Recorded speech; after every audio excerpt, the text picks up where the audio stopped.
Hoy en Los Doctores.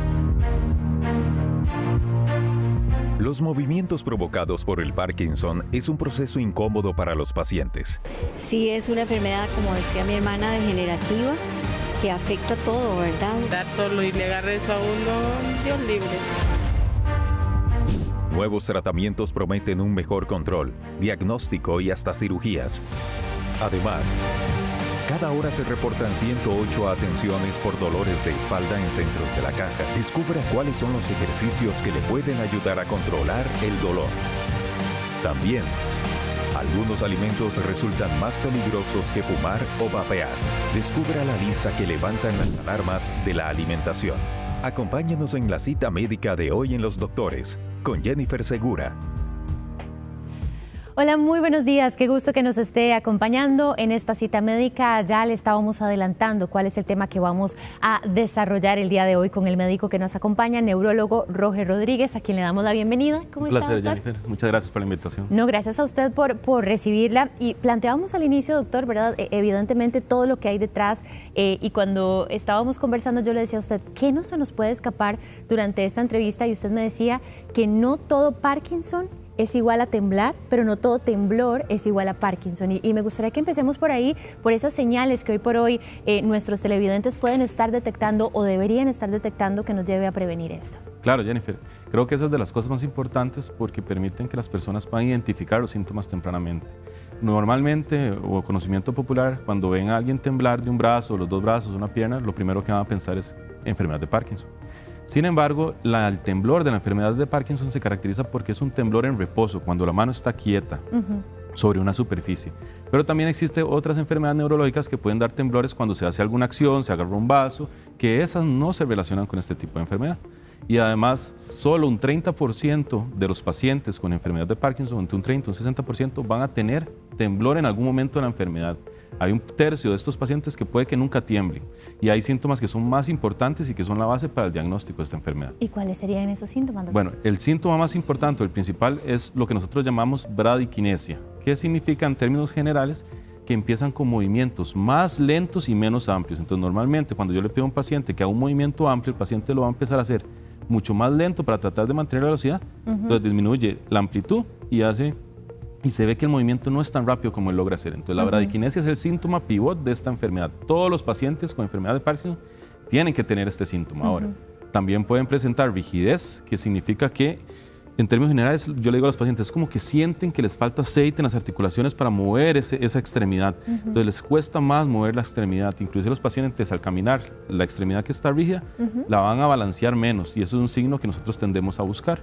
Y la rigidez también les empieza a dar dolores en las articulaciones por no moverlas mucho.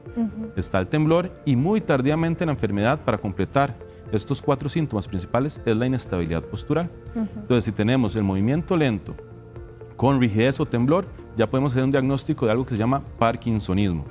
Parkinsonismo es un síndrome clínico, donde la enfermedad más común que da esto es la enfermedad de Parkinson. Entonces, para entender qué es lo que genera, doctor, que sintamos que nos falta aceite en las articulaciones, qué es lo que genera que empecemos a tener menos movimientos, esto afecta y es una afección que se da en el cerebro y evita que produzcamos ¿qué? Ok, entonces la enfermedad de Parkinson es una enfermedad neurodegenerativa. ¿Qué quiere decir eso? Que se empieza a morir un grupo de neuronas en el cerebro que producen una sustancia que se llama dopamina. La dopamina, por así verlo, es la sustancia que nos permite que los movimientos motores sean más armoniosos, más rápidos, más fáciles. Inclusive el caminar, a tomar algún objeto, pero conforme va disminuyendo la sustancia, y se habla que cuando ya hemos perdido un 60, un 80% de estas neuronas, de todas las que tenemos en el cerebro, ya empiezan a manifestarse los síntomas motores, el temblor, la rigidez y los movimientos lentos. Entonces, esta enfermedad se caracteriza principalmente por eso, por una disminución de esos niveles en el cerebro. ¿Cualquier persona en este momento puede padecer de Parkinson? ¿Hay un tema hereditario? Muy importante es que el 80-90% de los pacientes con la enfermedad se llama que es esporádica. ¿Qué quiere decir eso? Que no se heredó. Sin embargo, hay una relación, y es lo que se cree actualmente, aunque no se conoce la causa con exactitud o ciencia cierta, se habla que hay una relación entre una predisposición genética y la exposición durante su vida a ciertos factores ambientales. Y al combinarse eso, modifica la expresión genética y el paciente desarrolla la enfermedad y se empiezan poco a poco a morir las neuronas. Pero hay un porcentaje pequeño, entre un 5 a un 10% de los pacientes, que puede ser genética. Y estos pacientes que es genética usualmente tienden a presentar una enfermedad mucho más temprano en la vida. Y le quería consultar, doctor, también este tema de las edades en las que son esperables estos casos, e incluso me comentaba usted que también ya hay un mayor registro, por ejemplo, en zonas rurales. ¿A qué se debe? Claro, normalmente la enfermedad de Parkinson, la más prevalente, que es la esporádica, que no hay una predisposición genética, se tiende a presentar por encima de los 50 y mucho más entre los 60 y los 80 años. Esa es como la edad de prevalencia mayor. Este 10% que se conoce como enfermedad o Parkinson de presentación temprana se puede presentar a los 30, a los 20 y hay un grupo mucho más pequeño que se llama Parkinsonismo juvenil, que tiende a presentarse, inclusive puede empezar en la adolescencia. Son casos muy raros, pero son ligados a mutaciones específicas en el ADN de esa persona. Ahora, cuando vemos la distribución de la epidemiología, o sea, ¿dónde vamos a ver más pacientes con enfermedad de Parkinson? Los estudios han revelado que se ven más en las zonas rurales a diferencia de las zonas urbanas. Y se cree que esto está en relación con un factor de riesgo que sí se ha logrado documentar, que es la exposición a químicos, principalmente agroquímicos. Wow, entonces es importante también prestarle atención independientemente de donde uno viva, pero sobre todo personas que han estado expuestas, por ejemplo, a plantaciones bananeras, a las famosas piñeras y todo esto, donde sí realmente hay una contacto, si se quiere, también con esto, a ponerle más atención. Claro, Jennifer, inclusive, bueno, yo trabajé por un tiempo, unos 2 años, en lo que era el Hospital Tony Facio de Limón. Exacto. Y me daba la impresión, a pesar de que no hay estudios que lo documenten, que teníamos un aumento en prevalencia en estas zonas rurales. Y probablemente, aunque no hay una evidencia franca de relación efecto-causa, nosotros a nivel mundial, lo que es la parte de trastornos de movimiento, sí han documentado que aumenta el riesgo de la exposición a estos factores principalmente. Y sí, se tiende a ver a nivel mundial esto, que hacia las zonas rurales y donde hay más plantaciones puede haber una mayor prevalencia de la enfermedad. Ok, doctor, volviendo al tema del temblor que se da, ¿cómo puedo yo diferenciar y qué también, cuáles son como estos exámenes que se deben hacer para determinar si lo que tengo es un temblor asociado a Parkinson o a qué otras cosas podría estar más bien relacionado a este temblor? Ok, cuando hablamos de temblor, lo dividimos en 2 grupos. Eso es lo primero que le va a preguntar el neurólogo o el especialista que lo va a valorar. Si su temblor es cuando la mano está quieta sobre una superficie, eso se llama un temblor de reposo. Entonces, usualmente el temblor de estos pacientes es un temblor que en la literatura lo llaman como contando monedas. Entonces empiezan con este movimiento o empiezan con este movimiento que se llama pronosupinación. Es común que este temblor, igual que todos los demás temblores, se presenten cuando el paciente está nervioso o está asustado o está enojado, va a intensificarse el trastorno de movimiento. El otro tipo de temblor que uno va a buscar y que usualmente no se ve en la enfermedad de Parkinson es el temblor postural, es al mantener una postura contra la gravedad, que mucha gente tiene un temblor leve, que eso se llama temblor fisiológico, y también a la hora de hacer una acción que se llama un temblor kinético. Por ejemplo, si yo voy a agarrar un lapicero o una taza de café, que me venga temblando la mano con la taza de café. Esos son temblores de acción que usualmente se asocian a otras enfermedades como el temblor esencial, como lesiones en una parte del cerebro que se llama cerebelo, o inclusive el temblor postural puede ser totalmente normal. Se ve mucho en las personas jóvenes, principalmente en la adolescencia, que es nada más que el temblor normal que uno tiene está un poquito más exaltado. Ok, hablemos de tratamientos, doctor, claro. y preguntarle también si evidentemente cuando ya una persona tiene un diagnóstico de este tipo, podemos evitar que la enfermedad avance tal vez de una manera más rápida a través no solo de tratamientos, sino hasta de ejercicios terapéuticos, digamos, de rehabilitación. Claro, bueno, primero el diagnóstico, al fin y al cabo no existe un estudio específico que nos diga esto es Parkinson. El diagnóstico es clínico y lo hace el neurólogo valorando al paciente y eventualmente si tiene alguna duda puede solicitar algunos estudios que le ayudan a corroborar, pero el diagnóstico siempre va a ser clínico valorando al paciente. Cuando uno ya hace el diagnóstico, esta enfermedad ya tiene 10 años, 15 años de haber empezado y a veces empieza con algunos síntomas que se llaman prodrómicos, que son síntomas previos. Lo que uno busca es tratar de identificar esos síntomas prodrómicos, por ejemplo, la pérdida del olfato, el estreñimiento o trastornos cuando está soñando, que normalmente cuando uno sueña debería estar paralizado. Estos pacientes no pierden ese parálisis y empiezan a moverse, a vivir los sueños como si estuvieran en la realidad. Y muchas veces estos sueños son de persecución, de peleas y los familiares tienden a decir es que me golpea cuando está dormido, se mueve mucho cuando está dormido.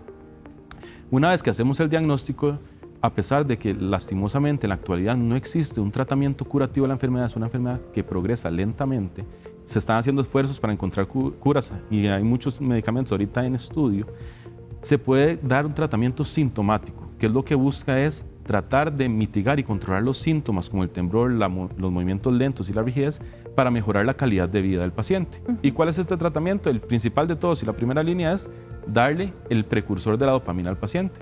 Es una pastilla que se va a tomar y el cuerpo lo va a transformar en dopamina y entonces aumentamos los niveles de dopamina en el cerebro y mientras está el efecto del medicamento, el paciente mejora sus movimientos. Doctor, ¿qué podemos entonces decirle también a esta persona, paciente que hoy ya tiene este diagnóstico? Puede estar muy asustado, ¿verdad? Yo me imagino que definitivamente en el momento en el que le dicen a uno sí existe esta enfermedad, uno se empieza a anticipar un montón de etapas. ¿Qué puedo hacer en ese desarrollo que genere que se pueda evitar el progreso más rápido? Tal vez a nivel de cosas que puedo hacer en la casa, decirle a mis cuidadores, no sé, suplementos alimenticios que realmente puedan ayudar al cerebro o también precursores inclusive naturales de la dopamina. Claro. Bueno, existe un precursor natural de la dopamina que se llama la Mucuna pruriens, que es una leguminosa, que esta semilla contiene levodopa, que es lo que damos nosotros usualmente sintéticamente al paciente. Siempre se podría tomar como tratamiento coadyuvante el tratamiento médico, pero es importante que siempre sea de la mano de su doctor. ¿Por qué? Lo primero que les podemos decir al paciente es que siempre es importante iniciar el tratamiento, aunque el paciente no se sienta tan molesto, con tanta disfunción en su independencia, puede ser que él no se dé cuenta y sí le está causando una disfunción. Entonces, una vez que el neurólogo haga el diagnóstico, él va a valorar si inicia o no tratamiento. Pero este tratamiento médico tiene que ir de la mano con ejercicio y rehabilitación. Es sumamente importante. ¿Por qué? Porque las cosas que pueden llevar a mayor discapacidad a futuro son las caídas, la pérdida muscular. Entonces, si el paciente se mantiene con una masa muscular adecuada, hace ejercicios para controlar la estabilidad, para entrenar la marcha, a futuro estamos previniendo caídas que pueden llevar a complicaciones como fracturas y eventualmente encamamiento de estos pacientes. Además de esto, siempre lo que recomiendo es que no se automediquen, siempre lleven del tratamiento de la mano con su médico, pero es el neurólogo idealmente, y en un manejo integral también con médico especialista en rehabilitación, con un terapeuta físico, terapeuta de lenguaje y también terapeuta de trabajo. ¿Por qué? Porque muchos de estos pacientes todavía están en etapa laboral y la enfermedad no los tiene por qué limitar en su día a día o en sus ocupaciones laborales. Eso le iba a preguntar. ¿No es una enfermedad que genere una pérdida rápida de esa independencia? Es decir, yo recibo el diagnóstico y puedo seguir trabajando. Ok, depende del momento en que hagamos el diagnóstico, por eso tratamos siempre de hacerlo más temprano. ¿Por qué? Porque conforme la enfermedad va evolucionando, el efecto del medicamento se va haciendo cada vez más corto y más difícil y puede haber efectos secundarios del medicamento. Pero usualmente si hacemos un diagnóstico temprano y si identificamos las cosas que pueden afectar en el trabajo de estas personas, podemos buscar mejorar con el tratamiento sintomático para que estos pacientes puedan continuar laborando. Yo tengo muchos pacientes en el grupo laboral que a pesar de sus síntomas se logra mitigar para que ellos puedan seguir trabajando y puedan seguir desempeñándose adecuadamente a nivel laboral. ¿Este tratamiento entonces evita que mi mano tiemble? Usualmente el tratamiento se enfoca más hacia que el paciente tenga movimientos más rápidos y menos rigidez. Y en un porcentaje menor el síntoma del temblor es el que menos responde al tratamiento, pero sí puede mejorar. Igual tenemos otros tipos de tratamientos, otros medicamentos orales que combinados pueden ayudar con el temblor. Usualmente el temblor tiende a ser el que menos responde al medicamento, pero muchas veces lo que discapacita más al paciente no es el temblor, y el paciente no se da cuenta, es la rigidez y los movimientos lentos. Que también entonces me pueden indicar si, como usted, voy a hacer la señal que usted hizo, el medicamento empieza paulatinamente a perder ese efecto, entonces es momento de ajustar el tratamiento. ¿Cómo me doy cuenta? Ok, uno se puede dar cuenta de varias formas. El paciente, y se lo preguntamos muchas veces al paciente, el medicamento, la dosis de la pastilla ya no llega hasta la siguiente dosis, eso me indica que tengo que agregar una dosis más, o que el paciente empiece a hacer algo que se llaman disquinesias, que esos son movimientos rápidos, más bien involuntarios. Quiere decir que ya el umbral donde el medicamento está haciendo efecto está siendo muy chiquitito y tengo que ajustar la dosis porque me estoy pasando de ese umbral. Y al pasarme de ese umbral, el paciente más bien se tira hacia el otro lado, que serían movimientos muy rápidos. ¿Qué cosas son esperables, doctor, en un paciente con Parkinson, pensando también en estas personas cuidadoras, pero también en el mismo paciente? Ok, inicialmente los primeros años la enfermedad va a evolucionar muy lento. Se habla que los primeros 5 o 7 años va a haber un progreso muy lento y con tratamiento a dosis bajas el paciente va a mejorar y se va a mantener bien. Posteriormente, ya después de 10, 15 años, el paciente puede empezar con lo que se conoce inestabilidad postural. Entonces, cosas importantes a tener en cuenta, estar previendo de que el paciente no se caiga o que no esté en lugares muy estrechos, que eso va a afectarle a la hora de caminar. La marcha también se puede empezar a afectar, empiezan a caminar con pasos pequeños e inclusive tienen un fenómeno que se llama congelamiento de la marcha. que cuando tratan de pasar por lugares muy estrechos se ponen muy nerviosos, el paciente se queda como imantado o pegado en el piso y no se puede mover por unos minutos o unos segundos básicamente. Otras cosas que a futuro también hay que considerar es que conforme evoluciona la enfermedad puede haber también afectación en otras zonas del cerebro y pueden haber problemas de memoria, problemas de comportamiento e inclusive algunos pacientes, no todos, pueden presentar algunos trastornos desde el punto de vista de psiquiatría. ¿Tragar también empieza a complicarse? Tragar tiene a ser una de las complicaciones tardías que hablamos a los 10, 15 años. Algunos pacientes, dependiendo de... Se habla de que hay diferentes fenomenologías o diferentes presentaciones de la enfermedad. Algunos pueden empezar principalmente con problemas de deglución porque empiezan a producir menos saliva, o algunos más bien producen más saliva de la cuenta y también les puede afectar la parte de la deglución. 10:14 minutos, doctor. ¿Le parece si nos vamos a la calle a conocer qué dicen nuestros televidentes y también qué es lo que saben con respecto a esta enfermedad? Vamos a escuchar qué nos dijeron. Temblor, no sé qué, hasta ahora escucho eso. Sí, son movimientos involuntarios en la persona. Sí, que no son propensos de la persona, sino de la enfermedad, pero no sé en qué consiste, si es por la edad o por una mala salud. Le tiembla la mano a la persona muchísimo y que hay tratamiento y a veces es alguna lesión que tienen. Uno pierde como la movilidad en las articulaciones, en los brazos, en las piernas. Sí, porque tengo un hermano que ahora que usted me dice eso, el hermano mayor tiene Parkinson. Sí, y lo tiene en la mano. Una enfermedad que se da precisamente por un trastorno neurológico y los tratamientos van enfocados hacia la parte del cerebro. Pueden ser tratamientos complicados y hay mucho tratamiento. Porque la caja tiene muy buenos medicamentos para eso. No tengo la idea de cómo es el tratamiento, pero tengo un familiar que lo tiene y yo lo veo igual todo el tiempo. Debe ser que están algún tipo de tratamiento. Ya por la necesidad de menear las manos y defenderme sola y hacer mis cosas. Dar solo y le agarre eso a uno, Dios libre. Bueno, eso es parte de lo que queríamos saber. ¿Qué tanto sabemos los costarricenses justo sobre el Parkinson? Doctor, me llama la atención una de las televidentes que nos decía este tema de que tiene un familiar que ella lo ve y lo ve y lo ve y sigue siendo el mismo. Hablemos de esa independencia también que está dado además a través de ese tratamiento, ¿verdad?, que nos genera calidad de vida. Claro.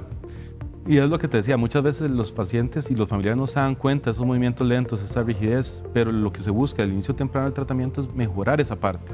A veces se enfoca mucho en el temblor, pero lo que discapacita más al paciente es eso. Yo tengo pacientes que una vez que iniciamos el tratamiento van solos caminando al gimnasio, alzan pesas, son totalmente funcionales. Y los familiares notan ese cambio, notan que ya lo ven más independiente, lo ven más rápido, que no se está cayendo, o que inclusive el paciente ya mueve más rápido y puede inclusive manejar eventualmente dependiendo de la severidad de los síntomas. Me llama la atención, doctor, el tema del diagnóstico, porque usted nos decía que se puede agarrar incluso cuando más bien las personas llegan, la enfermedad había empezado hacia 10 años. ¿Hay algún avance en este momento científico a nivel tal vez de equipo y de exámenes que uno pueda hacerse para saber con mucha anticipación si tengo esa propensión a tener Parkinson? Sí, eso es muy buena pregunta, Jennifer. Actualmente se están desarrollando nuevas pruebas para un diagnóstico temprano. ¿Por qué? Porque lo que nos hemos dado cuenta es que una vez que ya empiezan los síntomas motores, estamos 10 años tarde.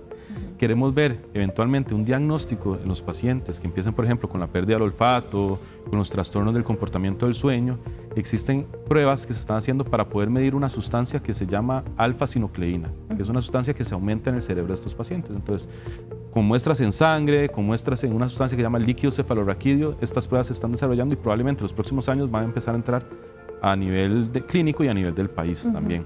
También existen pruebas que se están desarrollando en biopsias de piel. Se ha visto que la alfa-sinucleína se deposita más en ciertas partes de la piel y si se toma una pequeña biopsia, se puede analizar la cantidad de esa proteína depositada ahí. Y también podemos hacer pruebas genéticas. El problema es que si el paciente está asintomático desde el punto de vista ético, hacer una prueba genética buscando si tiene la mutación o no, no se ve, no es recomendable.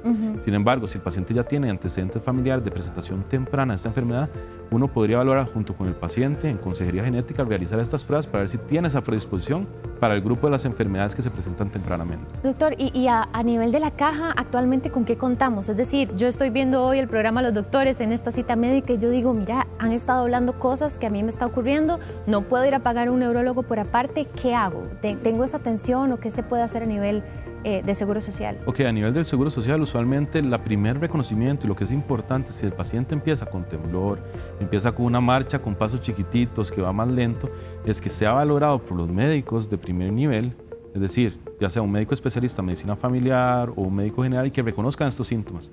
Usualmente ellos no lo refieren inmediatamente en neurología ante la sospecha de la enfermedad. Nosotros lo valoramos y hacemos el diagnóstico y iniciamos el tratamiento como una prueba, parte del diagnóstico, así como una prueba terapéutica con lo que sería la levodopa, que es el precursor de dopamina. Ok, entonces existe el tratamiento, pero no a nivel preventivo, por ejemplo. A nivel preventivo, a nivel institucional y en el país todavía no contamos con esas pruebas y no existe todavía algo que nos pueda prevenir. ¿Por qué? Porque estamos agarrándolos tarde, Claro. se está trabajando en eso. Pero cosas que se pueden buscar desde el punto de vista de prevención son muy similares a cualquier otra enfermedad. Tratar de mantener buenos hábitos de salud eventualmente. Y que a mi mamá o mi papá le dio Parkinson no quiere decir que a mí me va a dar. ¿Por qué? Porque probablemente va a entrar en ese grupo que es esporádico y que se combina con la exposición a factores ambientales. Hablemos a mí siempre me gusta en cualquier tema que se aborda acá ver la salud mental, doctor. Evidentemente tanto del paciente también como de la familia, esos círculos de apoyo también de los que debería hacerse una persona que está padeciendo de esta enfermedad. ¿Qué podemos decir en ese sentido y qué es esperable también, verdad? Porque a veces como cuidadores no entendemos esos cambios de humor o incluso usted nos decía también que la enfermedad puede llevar hacia eso y puede ser desgastante en ambas vías. Claro. La salud mental es muy importante en cualquier enfermedad, más en las neurológicas, ¿verdad? ¿Por qué? Porque cómo reacciona ese paciente en su diagnóstico, un paciente que era independiente ante una enfermedad que sabemos que puede ir progresando, el apoyo que puede dar esa familia y cómo reacciona esa familia y cómo tiene que cuidar a ese paciente, y el apoyo entre pacientes que tienen esa misma enfermedad. Entonces, lo ideal sería trabajar de forma integral con especialistas en psicología, en salud mental, desde el inicio en que pasemos el manejo para ayudar y dar soporte a estos pacientes. Y además, ahorita se está haciendo un gran esfuerzo también a nivel de la Universidad de Costa Rica con el doctor Jaime Fornaguera y mi persona. Estamos tratando de volver a instaurar una asociación de pacientes con enfermedad de Parkinson para que ellos mismos compartan sus vivencias, compartan sus síntomas y entre ellos mismos también ellos se apoyan mucho, qué les puede funcionar, qué medicamentos, qué suplementos les puede ayudar, y a veces también la parte de alguien que está viendo la enfermedad, tal vez en una etapa diferente, ayuda más de tal vez lo que le pueda decir el doctor muchas veces en términos muy complejos, ¿verdad? Entonces, yo siempre creo que la mezcla de todo esto es el tratamiento fundamental de los pacientes. Y la parte integral, ¿verdad, doctor? En ese sentido le quería preguntar, una persona que ya tiene este diagnóstico, probablemente se lo dan a través de la caja, se queda con el diagnóstico y dice, bueno, me voy a seguir tomando el tratamiento, sin pensar en que hay un abordaje que se puede hacer diferenciado con otros médicos. ¿Qué otros médicos deberían estar involucrados en este tratamiento integral? Ya hablamos entonces de psicología, que siempre es muy bueno, pero no sé, la parte de fisioterapia, por ejemplo, ¿qué más podría haber? Claro, bueno, hay muchos médicos que deberían integrarlo y lo ideal es manejar a estos pacientes en clínicas de Parkinson, que no tenemos a nivel institucional, pero estamos tratando, tanto mi persona como otros colegas, de hacer estas clínicas para un manejo más integral. Psicología, psiquiatría, médicos fisiatras, que son los encargados de la rehabilitación, terapia de lenguaje, terapia física, terapia ocupacional en los pacientes que todavía laboran.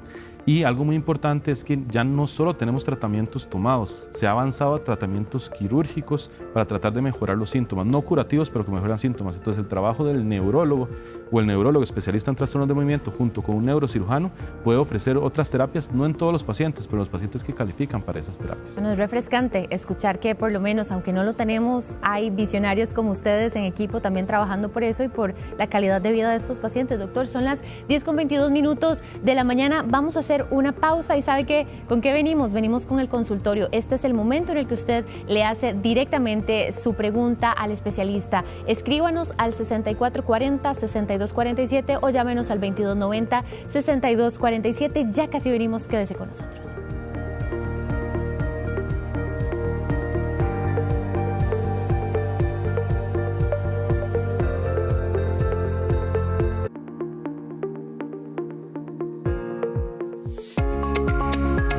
Nueva técnica para lesiones coronarias se desarrolla en el Hospital Monseñor Sanabria. La aterectomía rotacional o rotablación llegó al Hospital Monseñor Sanabria como un procedimiento novedoso en la región, que permite atender las obstrucciones duras que dificultan el paso de la sangre hacia el corazón, conocidas como lesiones coronarias muy calcificadas. El doctor Víctor Alfaro Obando, cardiólogo intervencionista, explica un poco de este proceso. En términos sencillos de entender, es un taladro a través del cual nosotros entramos a la arteria calcificada. Son procedimientos complejos que tienen la gran facilidad o la gran ventaja para el paciente de que podemos resolver una patología cardíaca de gran complejidad en las instalaciones de este hospital. Esta técnica permite realizar procedimientos más seguros y precisos, mejorando las posibilidades de tratamiento y la calidad de vida de quienes requieren este tipo de intervenciones, sin necesidad de salir de la red hospitalaria.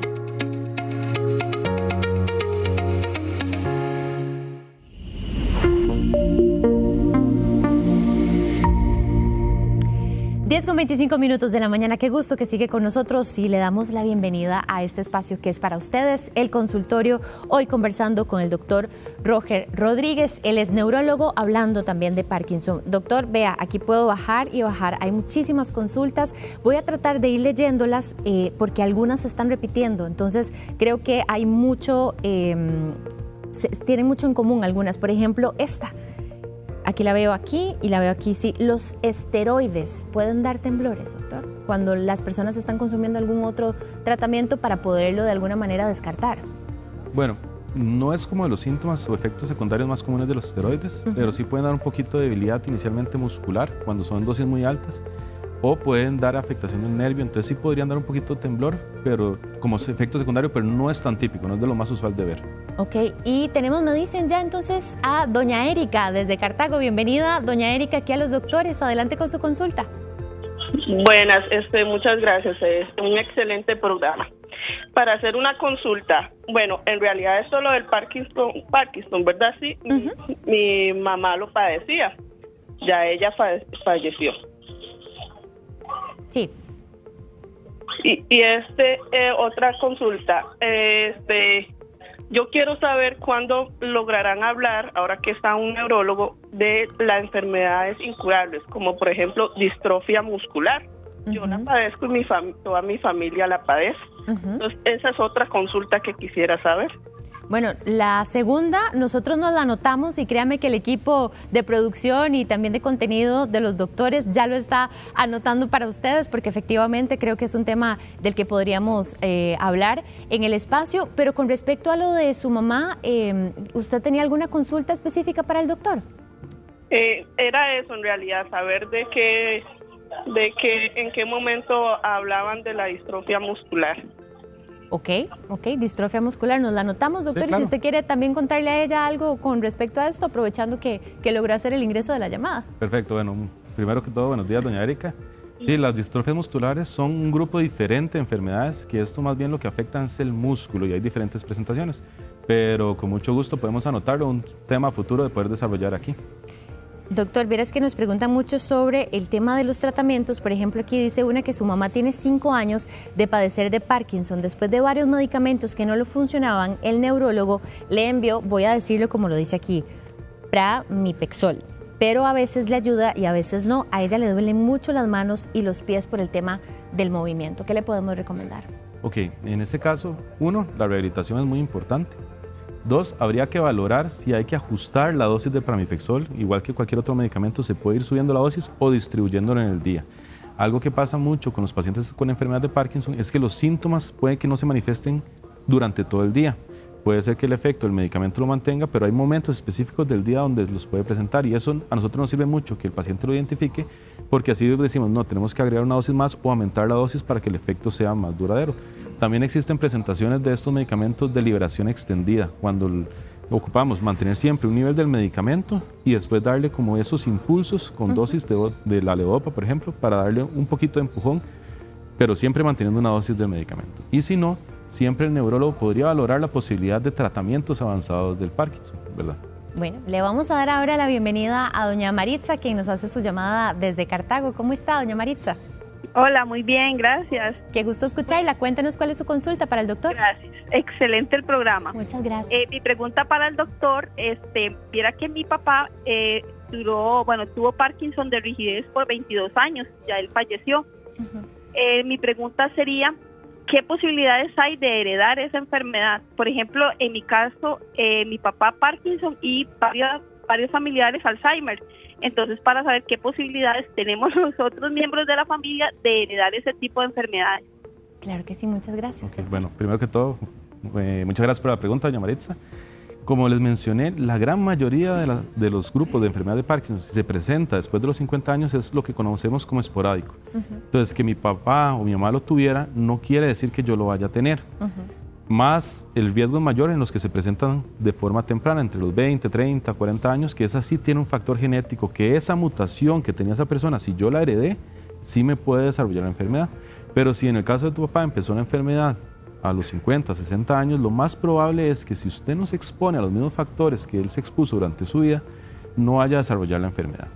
Ahora, la enfermedad del Alzheimer es una enfermedad neurodegenerativa igual, que es diferente en cómo se empieza a morir las neuronas de la enfermedad de Parkinson. Son dos grupos totalmente diferentes. Entonces, usualmente no va a tener una relación una entre otra, pero sí son enfermedades que se caracterizan por eso, por la predisposición y la exposición a factores ambientales. Entonces, lo que te diría es que el porcentaje va a ser muy bajo si es en el caso en que entramos en las esporádicas, ¿verdad? Si es en el caso de las genéticas, ahí sí hay más predisposición. Inclusive yo tengo pacientes que empiezan con los síntomas a los 20 años y tiene historia en los hermanos que también empezaron los síntomas tempranamente. Entonces, aquí una de las cosas más importantes es en qué momento empezó la enfermedad el papá de doña Maritza. Bueno, antes de ir con doña Rosalba, doctor, aprovechando esta última parte también, me parece que es importante. Dice que su suegro tiene Parkinson y que no duerme. En el seguro le mandaron un medicamento a tomar, pero no le hace nada y no duerme. Dice que si le puede recomendar qué hacer, algo en lo que pueda hacer, porque usted ya bien nos decía que uno de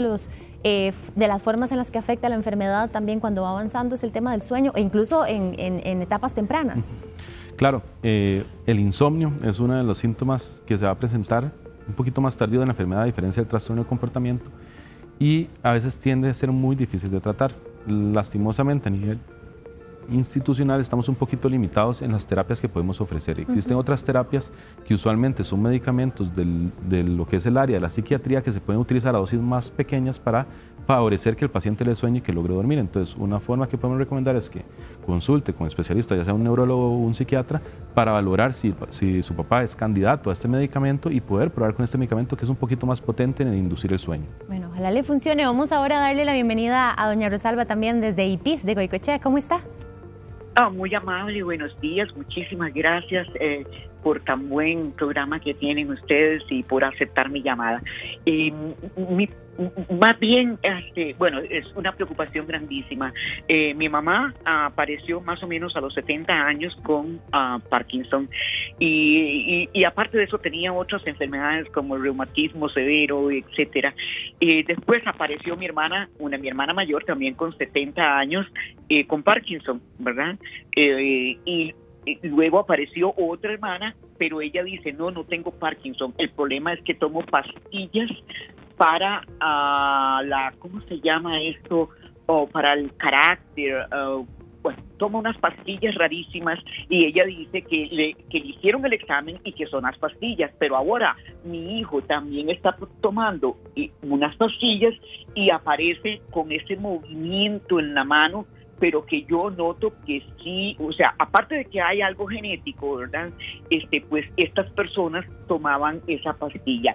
¿Hay alguna relación en que esas pastillas disparen el Parkinson, que sea verdaderamente solamente el efecto de las pastillas, ¿verdad? Que no sea Parkinson, que si la dejan de tomar, pues entonces se les va a curar el Parkinson?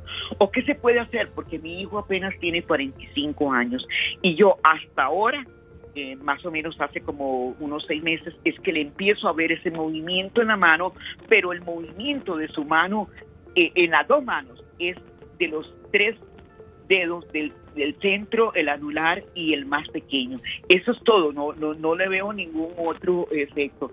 Me da muchísima, ¿cómo se llama? Me siento muy mal de ver que, pues, de alguna manera, si eso es genético, que yo le haya pasado los genes a mi hijo, dígame qué puedo hacer, porque yo sé que el Seguro Social no es así como que hay que esperar muchísimos meses como para que una persona así pueda ser vista y calificada, ¿verdad? Y me hace el favor, muchísimas gracias por su ayuda, por haber aceptado mi llamada y por tan excelente programa. Doña Rosalba, no nos corte, doctor. ¿Usted le quiere hacer alguna pregunta también para profundizar a ella? Claro. Primero que todo, buenos días, doña Rosalba, mucho gusto. Y excelente pregunta. Eso es algo muy importante a tomar. Lo primero que te quería preguntar es, ¿sabes el nombre del medicamento que está tomando tu hijo?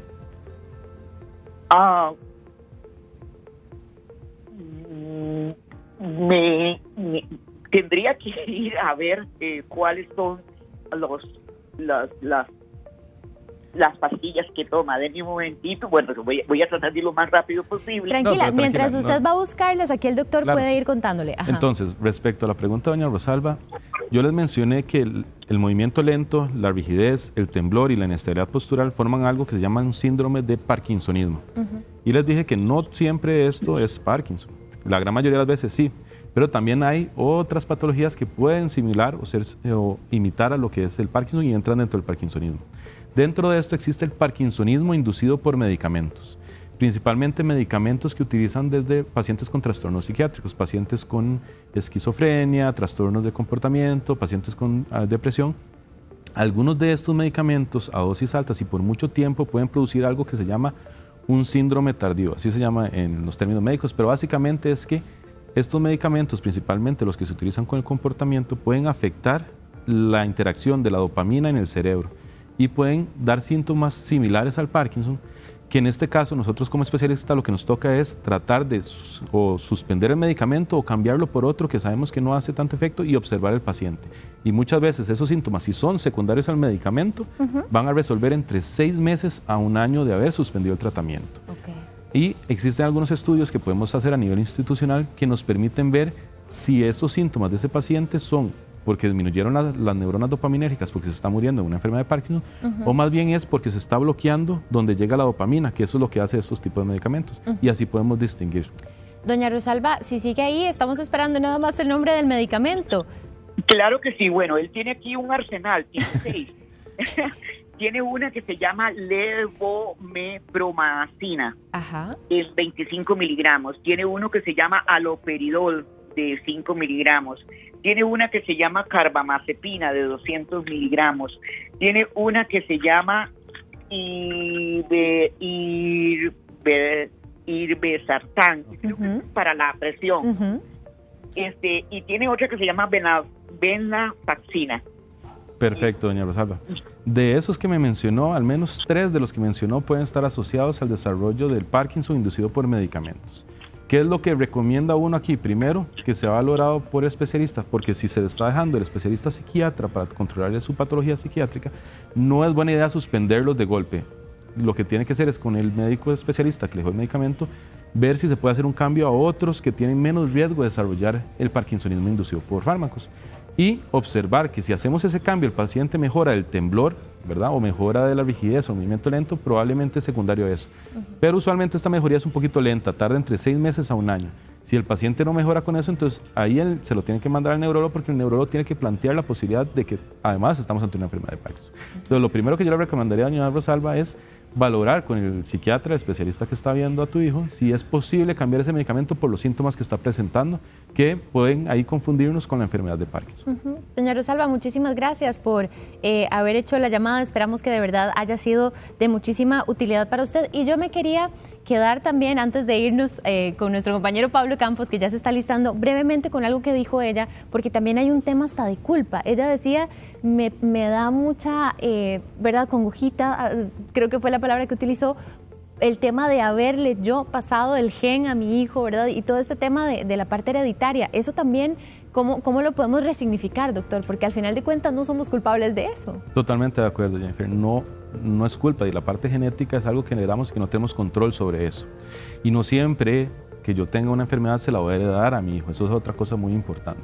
Y en el contexto específicamente del Parkinson, y el Parkinson de presentación tardía, es decir, el esporádico, no es solo lo que yo le heredo a mi hijo, sino lo que tengo a exponerme durante toda mi vida. Entonces, formas que podemos ayudar, tratando de inculcar buenos hábitos de vida, el ejercicio, una buena alimentación, y al fin y al cabo la parte genética uno no la puede controlar, pero los factores ambientales sí pueden influir sobre la exposición de genes, eso se llama epigenética. Y entonces mi conducta, mi exposición a tóxicos en la vida puede hacer que genes se silencien y otros se expresen, y ahí es donde yo puedo desarrollar enfermedades. Entonces yo le digo a doña Rosalba que no tenga ese sentimiento de culpabilidad, porque muy probablemente es algo que usted no puede controlar y muy probablemente no está en relación a algo genético. Y como dijimos, la gran mayoría no.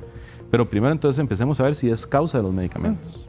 10:40 de la mañana, ahora sí nos vamos con nuestro compañero Pablo Campos. Pablo, porque en 20 minutos estamos con ustedes, ¿con qué se preparan?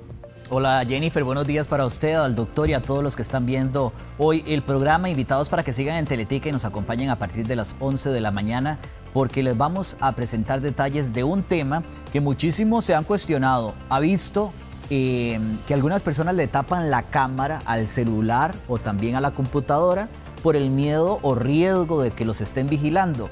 Nosotros investigamos esa hipótesis que tienen algunos. De hecho, se hizo viral en las últimas semanas con el primer ministro de Israel, Netanyahu, que anda a su cámara del celular bloqueada con masking tape. Así que les vamos a explicar si realmente hay riesgo de que nos estén vigilando por medio del celular. Además, vamos a hablarles sobre nuestra vida. ¿Será que hoy se está yendo más rápida que décadas anteriores? Bueno, un estudio analizó el por qué desde hace 25 años la sociedad percibe que la vida se va más rápido, y la ciencia lo confirmó. La causa es solo una y nosotros se la vamos a revelar. Y además, la música de hoy representa para muchos adultos algo como letras vulgares o insignificantes en comparación a la música del pasado. Lo pusimos a prueba con un grupo de adultos mayores a quien le pusimos música de hoy que está a la moda y que ellos nos expresen qué significa para ellos esa música. Con esto y mucho más los esperamos a partir de las 11 de la mañana aquí en Teletica, en Calle 7 Informativo. Jenny. Ya casi con ustedes, Pablo, muchísimas gracias. Continuamos con nuestro consultorio, esta vez con la llamada de doña Joana desde San José. ¿Cómo está, doña Joana? Bienvenida. Hola, mucho gusto, buenos días, ¿cómo están? Gracias a Dios, muy bien y muy contentos de escucharla. Yo también, muchas gracias por tan excelente programa. La consultita mía es la siguiente. Doctor, yo tengo un hijo de 33 años.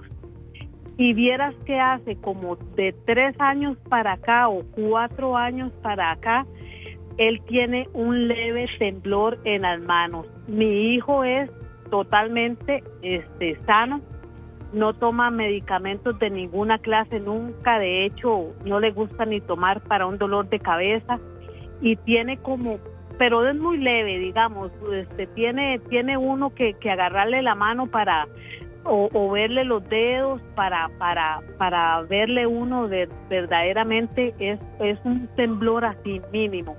Entonces mi consulta es si él debería de tratar, o sea, de consultar, porque yo tengo 53 y yo no tengo ningún síntoma de nada. Entonces esa sería mi consultita y muchas gracias por el espacio. Gracias, doña Joana. No nos corte. Doctor, ¿será que le preguntamos el tema? Adelante usted es el experto. Yo nada más quería que no nos cortara porque sé que aquí nos puede servir también para abordar las dudas de otras personas. Bueno, eso es muy importante. Ya vi que Jennifer aprendió que es importante valorar los tipos de temblores. Entonces, buenos días, doña Joana. Mucho gusto. Buenos días, mucho gusto, doctor. Entonces, con lo que estamos mencionando, acuérdense que no todo temblor va a ser enfermedad de Parkinson.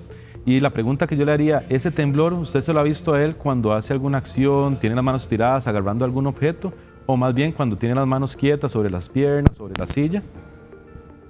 Ese temblor lo tiene él más bien cuando, por ejemplo, estira las manos, me las muestra, o yo lo agarro de la mano, pero ya le digo, es casi mínimo, pero sí lo hemos notado. La pareja de él y yo lo hemos notado. Ok, perfecto. Muchas gracias, doña Joana. Entonces, en ese contexto suena que es más un temblor postural y de acción, que es al mantener la postura y hacer la acción, que eso hace menos probable que estemos hablando de una enfermedad neurodegenerativa como el Parkinson. Sin embargo, siempre la recomendación es que sea valorado por un experto para que uno identifique el tipo de temblor y 2, descarte que haya otros síntomas que puedan sugerir, por ejemplo, enfermedad de Parkinson. Existen otros temblores como el temblor esencial o inclusive el temblor fisiológico, que eso es normal y que la gente joven a veces lo puede tener un poquito más exaltado, pero siempre es importante, si se está presentando un nuevo temblor, que sea valorado por un neurólogo, en este caso, para poder identificar bien la causa de ese temblor. Doctor, usted no sabe cuánto le agradecemos, y a usted también, doña Joana, que estaba todavía en línea. De verdad, muchas gracias. Muchas gracias. Salud. Un gusto escucharla y un gusto también haber recibido las llamadas, las consultas a través de nuestro WhatsApp, y gracias por dirigirnos a lo largo de este espacio. No, más bien muchas gracias, Jennifer, por la invitación. Y bueno, ahí quedó lo de la distrofia muscular, eventualmente la primera llamada. Anotadísimo. Nada más para concluir, un mensaje a los pacientes con enfermedad de Parkinson. Sepan que estamos haciendo esfuerzos, mi persona y otros colegas, que estamos tratando de mejorar la condición de la enfermedad, el manejo de esta enfermedad y el alcance, no solo a nivel de médicos, sino a nivel país, en lo que es esta enfermedad. Entonces, tratando de traer nuevos tratamientos a futuro, nuevos exámenes a futuro. Entonces, sepan que no están solos y que el trabajo vamos a hacerlo de forma integral con otros especialistas, inclusive incluyendo a la familia y haciendo un grupo grande de estos pacientes para poder apoyarnos entre todos. Doctor, gracias por esa gran labor y por habernos acompañado. Muchas gracias, Jennifer. Vamos a una pausa, no se vaya, porque todavía tenemos un tema muy interesante relacionado con derrames cerebrales y también cómo afectan los músculos de la cara. Venimos con un fisioterapeuta al respecto. Quédese con nosotros.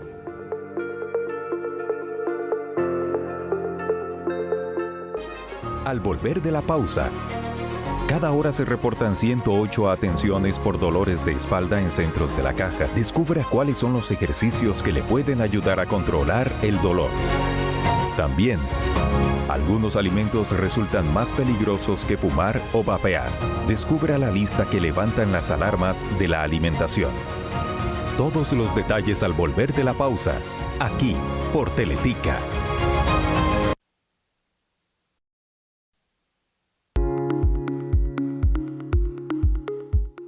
Un grupo de científicos de la Universidad de Harvard en Estados Unidos alertó que los alimentos ultraprocesados comparten características preocupantes con el tabaco. De acuerdo con el estudio, ambos son productos industriales diseñados para generar placer inmediato y estimular de forma intensa los circuitos de recompensa del cerebro, lo que dificulta dejar de consumirlos. Los investigadores explican que esta respuesta cerebral es similar a la que se observa con sustancias adictivas como la nicotina. Los expertos señalan que los ultraprocesados suelen combinar grandes cantidades de azúcar, grasa, sal y aditivos, una mezcla que potencia el deseo de seguir comiéndolos, incluso cuando ya no se tiene hambre. Este patrón puede favorecer el consumo excesivo y aumentar el riesgo de obesidad, diabetes, enfermedades del corazón y otros problemas de salud.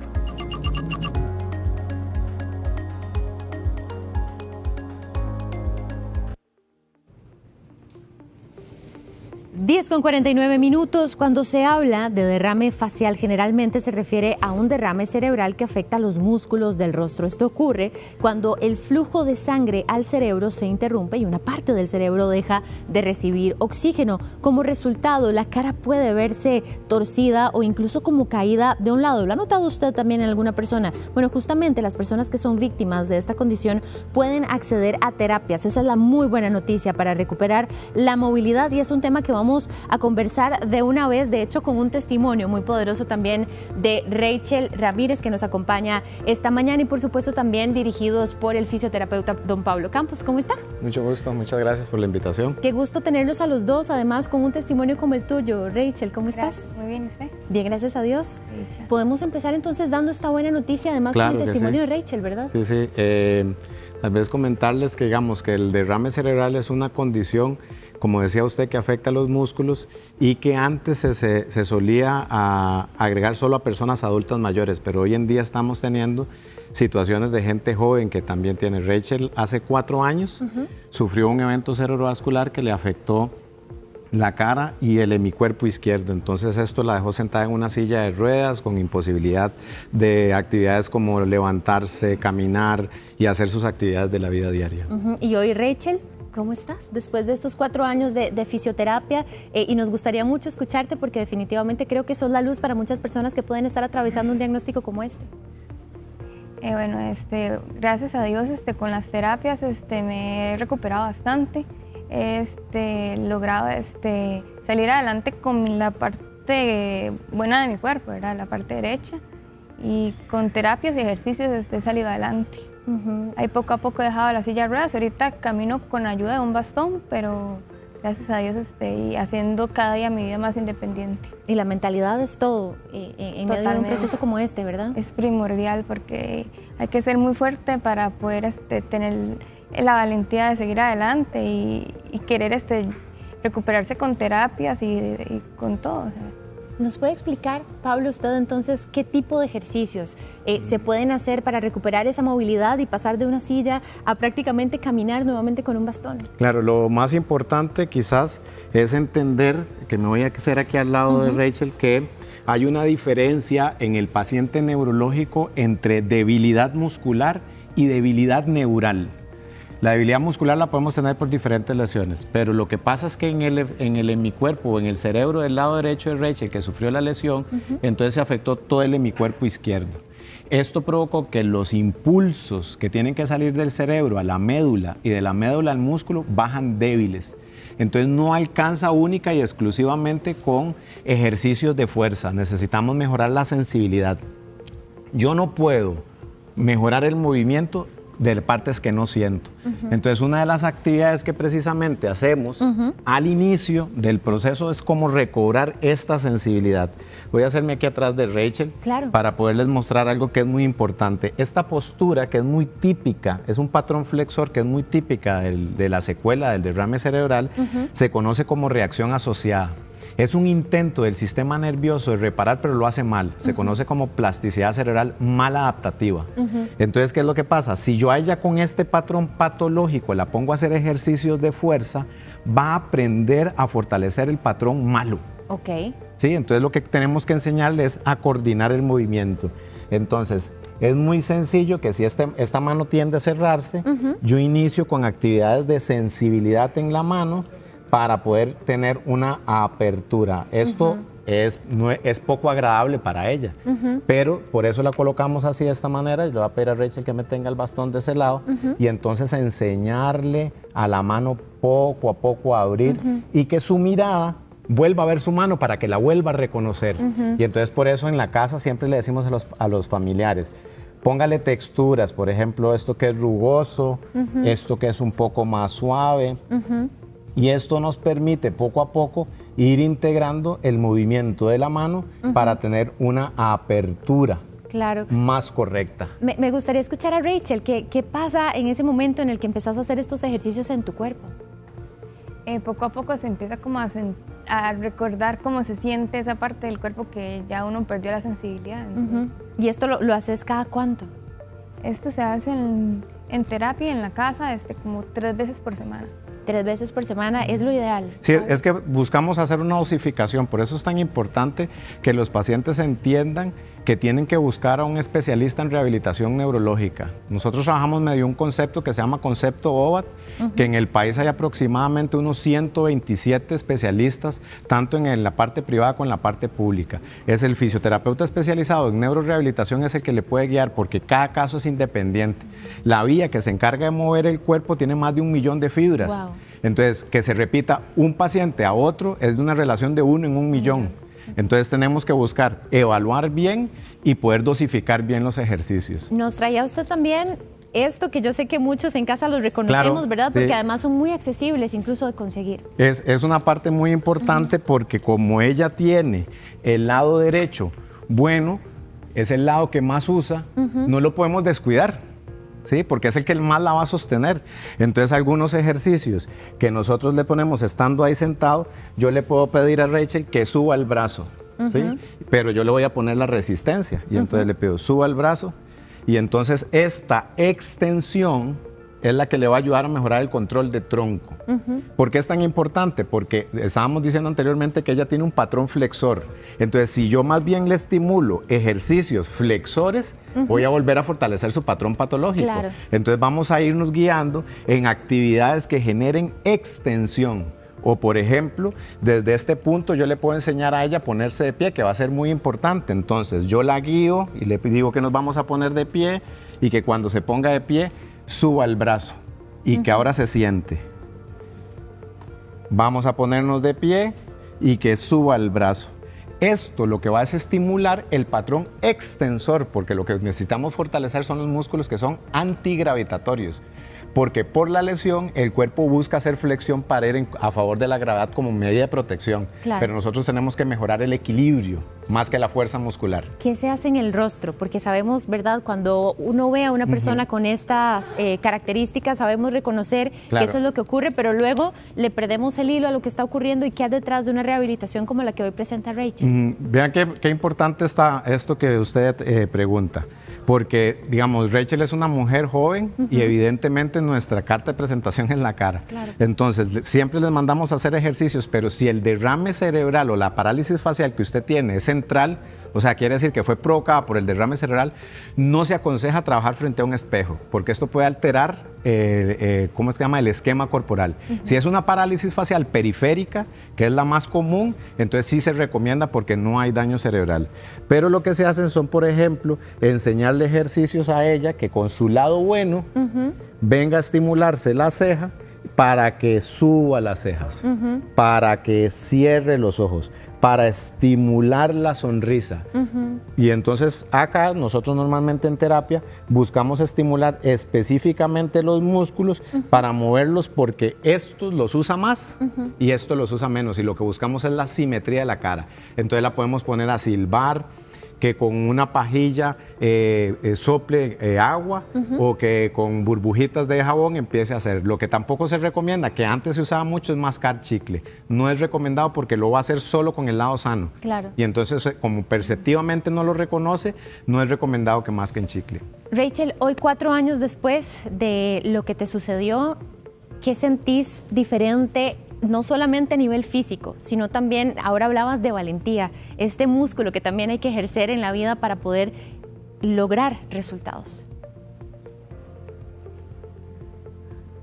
Bueno, primero que todo, es muy importante tener a Dios presente siempre porque es el que le da a uno la valentía de seguir adelante y poder o sea, ahora estar consciente de que a pesar del accidente es una vida nueva, diferente, pero es aprender a acoplarse a la nueva vida que tiene uno ahora y para poder seguir adelante. Y más que ahorita con 29 años y uno tiene muchos sueños por delante y no me queda más que de saber vivir con la nueva discapacidad, que es una nueva vida, pero es importante, y saber que se puede mejorar, que con mucho esfuerzo y valentía y ganas de seguir viviendo se puede avanzar y mejorar. Wow, qué ejemplo que sos. Y yo creo que a veces uno, no sé si te ha pasado, no se logra dar esas palmaditas, ¿verdad? Porque a veces perdemos de vista los pequeños pasos que vamos dando. Hoy me gustaría, Pablo, que para cerrar le des ese refrescamiento de todo lo que ha logrado avanzar Rachel, también pensando en las personas que hoy pueden estar viendo esto. Es que qué bonito retomar esta parte porque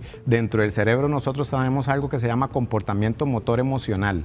Nuestras emociones van relacionadas a la calidad de movimiento que nosotros tenemos. Si nos movemos mal, nuestras emociones pueden bajar y por eso hay tanta incidencia de ansiedad y depresión en el mundo.